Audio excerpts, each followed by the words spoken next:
Good morning dear students. Saurabh sir की online history की class में आप सभी का स्वागत है।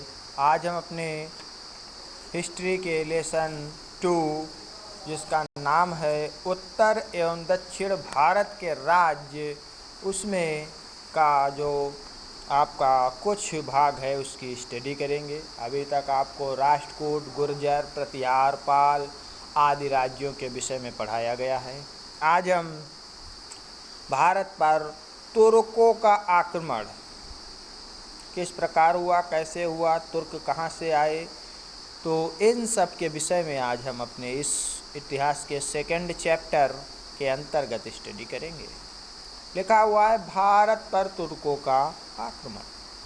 तो अरब के लोग भारत में प्रथम मुस्लिम विजेता के रूप में आए। अरब के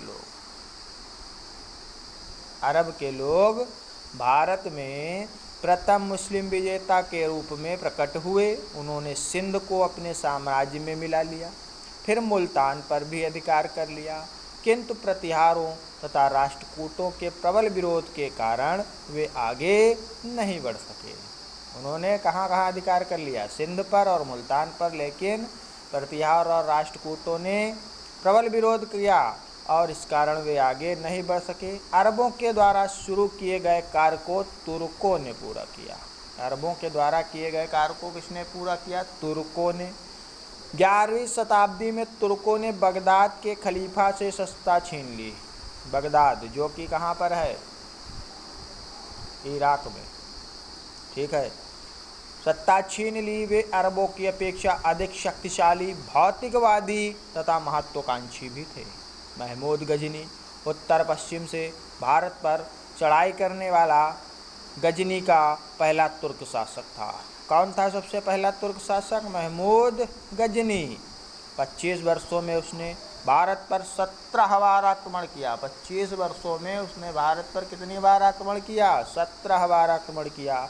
उसका भारत पर आक्रमण करने का मुख्य उद्देश्य यहाँ से धन ले जाना था। उसका जो भारत पर आक्रमण करने का एक मुख्य उद्देश्य था क्या? कि यहाँ से वो धन ले जाना चाहता, शासन नहीं करना चाहता था। क्या है, भारत बहुत अमीर देश था, सोने की चिड़िया था, तो इसलिए सब यहाँ पर आक्रमण किस लिए करते थे? धन ले जाने के लिए।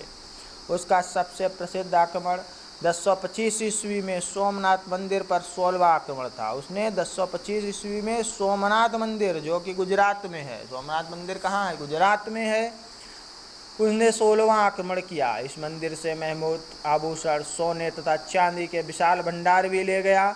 यह उसकी सबसे बड़ी लूट थी। महमूद की मृत्यु के बाद उसने उत्तराधिकारी मध्य एशिया में कभी समाप्त न होने वाले युद्धों में व्यस्त रहे। 12वीं शताब्दी के अंत में अफगानिस्तान में एक छोटे राज्य के शासक मोहम्मद गौरी ने भारत पर आक्रमण किया। उसके बाद किसने आक्रमण किया? मोहम्मद गौरी ने। 1119 ईस्वी में मोहम्मद गौरी ने दिल्ली के राजपूत शासक पृथ्वीराज चौहान पर आक्रमण किया।